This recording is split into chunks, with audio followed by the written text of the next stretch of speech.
I'm the finance manager for the project. So I'll take you very, very quickly through some of my experience over the last sort of 5-6 years on Fish Forward, and try to give you a feel of what some of the sort of more pressing points that would constantly come up, and stuff that you should be aware of. It'll be on quite a high level, obviously, because we don't have much time here, but I'll try to hopefully give you an idea of where would be the best areas to concentrate on. So this slide here is actually something that I continually used throughout Fish Forward when I was doing presentations with the partners or speaking with my colleagues, the finance colleagues. And it's quite a simple thing, and it kind of echoes what Sabina just mentioned, that finance and everything that goes along with it is the responsibility of every employee in the project. So not just the project managers and finance people. I really pressed home that finance was also, and to try and install a sense of responsibility within, say, the marketing team, the corporate team, or whoever else is within the project. The reason for that predominantly is because often these guys are the ones that are on the front line with sort of collecting the documentation. And if there's big procurement processes going on, they're the ones that need to be assured that they're doing the correct thing, they're following the correct rules, because the finance team members will often only come in at the end of that process. Not always, but that's generally the case. So it's trying to install a little bit of sort of basic knowledge within your team members, encourage them to have regular meetings, sit with them, also go through the budget at a regular interval. It really, really helps. And they probably got sick of me saying this to them all the time, but it really was like super important.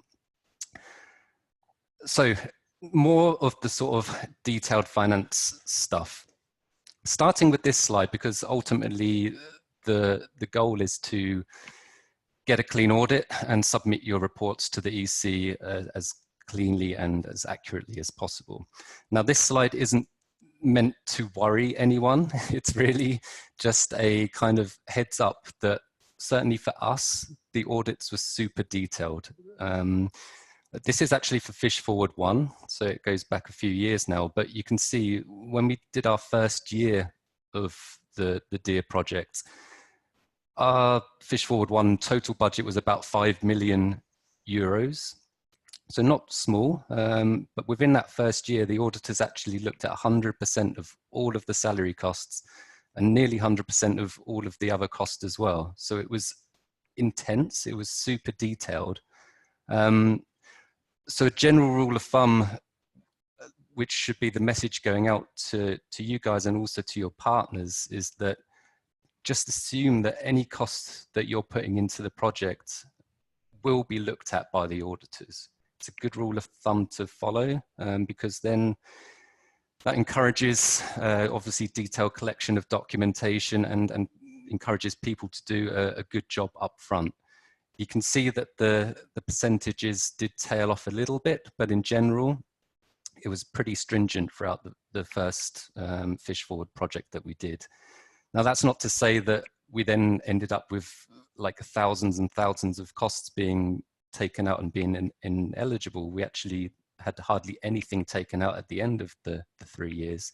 But it's just to make you aware that in our case, and it could be the same for you guys, depending on your auditors, but be prepared for lots of questions, lots of detailed checks. And on the topic of salaries, by far, salaries in whatever form, whether it's the preparation of the reporting or during the audit, salaries took up most of my time throughout the whole of Fish Forward. Obviously, depending on the amount of partners you have, you're dealing with numerous different payroll systems. Payroll systems in the majority of countries are super complex. In some countries, they are insanely complex and super detailed. And to try to match up a payroll system to the documentation to what you're then ultimately submitting in the report, and to match and link all of this up, is really complicated. And if you've got auditors coming in who have, in some cases, zero experience of the partner's payroll system at all, it becomes even harder. So you're trying to piece all of this together and make sure that what you're putting into the reporting is accurate. The reason why salaries are so important is because in our case, and I think in your case as well, salaries make up a huge percentage of the overall budget. So it's really, really important that that is accurate. So the key findings from our audits were literally, as I just said, proving that the reported costs match back to the documentation, proof of payment as well.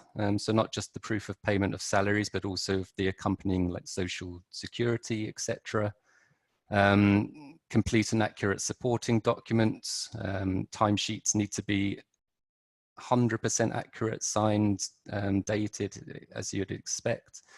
And things like work contracts, so up-to-date contracts for every employee that's on the project, extension documents if that contract expires. So this is only 4 sort of points here, but I can't stress enough how much time the salaries take up. And I'll come to sort of some tips at the end of this with as to how you can make your life a little bit easier in this particular section. Some more general sort of feedback from KPMG. Following the 3rd year of Fish Forward 1, these were the main sort of requests that kept coming up over and over again. Obviously, salaries is the number 1 point there. The next bigger thing was always the larger procurement procedures. So the documentation for any larger purchases, you can be almost 100% assured that they will be included in the sample of the auditors. And I heard you guys talking a little bit about procurement earlier. I'm not going to go into the details of what you should and shouldn't be doing and collecting from that perspective. But yeah, once that's clarified and clear, then making sure that those bigger purchases that occur have really sort of solid backup, as much documentation as you can collect, the better, basically. The next 2 points are slightly smaller, the proof of delivery documents, the agenda minutes. What this points to is that what our auditors always wanted to see was, okay, if you're purchasing or procuring these supplies or services, please show us the proof that you have received this, or you have then produced the product that you're procuring.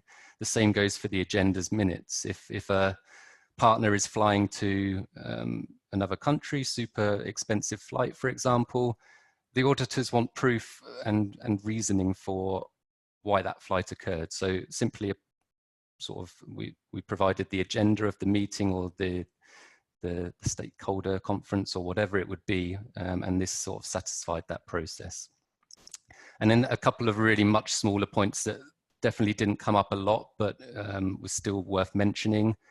Proof of payment for reverse charge VAT, it's a bit more specific, but if you have intra-EU, intra-country EU purchases, it may be a case that reverse charge VAT comes up, and they would also want to see the proof of payment for that particular element of VAT. And just making sure, and this is kind of sort of accounting 101, I guess, but proper real invoices, not booking confirmations, not pro forma invoices. Just try in all cases to get a proper sort of invoice as much as possible. So lessons learned. Obviously, again, the first point here is regarding salaries. So what I would really, my main tip from a coordinator point of view is to prepare detailed descriptions of the payroll and salary documentation for each partner up front. What I mean by that is ask your partners and prepare it for your own organizations as well to provide an example payslip and really sort of detail this out up front, add notes as to what each element is, and give this to your auditors before they even arrive on site and say, look, okay, we have this partner in this country. this is their payroll system as we understand it. This are their pay slips. This is what each element means, and this is how it ties back to the reported costs that we are claiming. It's saves so much time. Questions will obviously naturally still come back, but if you can give them a head start, then this is something I would really, really recommend, because often you will have payroll systems and pay slips in a different language to what the auditors are used to. So even basic translations into English also helps. Expect varying levels of financial experience within your partner organizations. This is something that I really came across. We had 16 partners in Fish Forward 2, and some of the partners had like super detailed and super experienced finance personnel that I was working with, others not so much. And you also have the element of some people are part-time, some people are working on multiple different projects. So it's really sort of being made aware up front that you're going to be dealing with a broad range of experience and skills, and then preparing for that. And another thing I've mentioned here is just consistency. Consistency in your reporting, with how you do things, with how you communicate, it really helps. An example would be that you may end up with, you might have different partners that you're working with. They will work in slightly different ways. They will provide you with different documentation types and structures potentially. But if you can achieve it, then try to get a sort of set collection of templates that you can provide to the auditors each time, regardless of the partner. The auditors then become familiar with the process and how you're working, and then they become more confident with how you're claiming your expenses. Regular communication is important, as Sabina mentioned. And yeah, just going back to the first kind of slide that I showed, just assume and prepare in advance for a detailed and a thorough audit.